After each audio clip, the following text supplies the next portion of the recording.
Real happiness అనేది expensive గిఫ్ట్స్‌లోనో, luxury లైఫ్‌లోనో ఉండదు. చిన్న చిన్న మూమెంట్స్‌ని ఎంజాయ్ చేయడమే రియల్ హ్యాపీనెస్. మా ఊరు పిల్లలు నేను ఊరికొచ్చినప్పటి నుంచి, "అన్నా కొండకెళ్దామన్నా, బాక్స్ కట్టుకొని వెళ్దాం.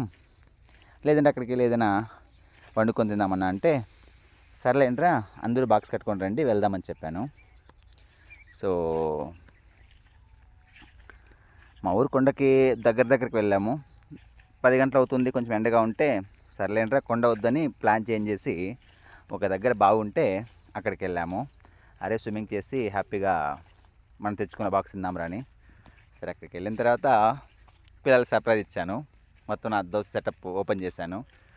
పిల్లలైతే ఫుల్ హ్యాపీ. "అన్న ఇవన్నీ ఎప్పుడు తెచ్చావన్నా" అని. "అరే బ్యాగ్‌లో ఇవేవిరా ఉన్నాయి. ఓన్లీ ఫుడ్ అనుకున్నారా" అని చెప్పాను. సో అందరూ ఇదో ఫుడ్ తెచ్చారు. నేను కూడా దోశలేసి ఇచ్చాను. అందరూ తిన్నారు. పిల్లలందరూ తిన్న తర్వాత నేను కూడా దోశ తిన్నాను. టేస్ట్ మట్టుకు నంబర్ 1. చాలా అంటే చాలా బాగుంది. మీకు కూడా ఈ విధంగా నేచర్‌లో వెళ్ళి ఏదో ఒకటి వండుకొని తినడం, లేదా ఫ్రెండ్స్‌తో సరదాగా కబుర్లు చెప్పుకుంటూ కాలక్షేపం చేయడం ఇష్టమా? కామెంట్‌లో చెప్పండి. వీడియో నచ్చితే లైక్ చేయండి. అలాగే మన ఛానల్‌ని తప్పకుండా సబ్స్క్రైబ్ చేసుకోండి. Thank you for watching.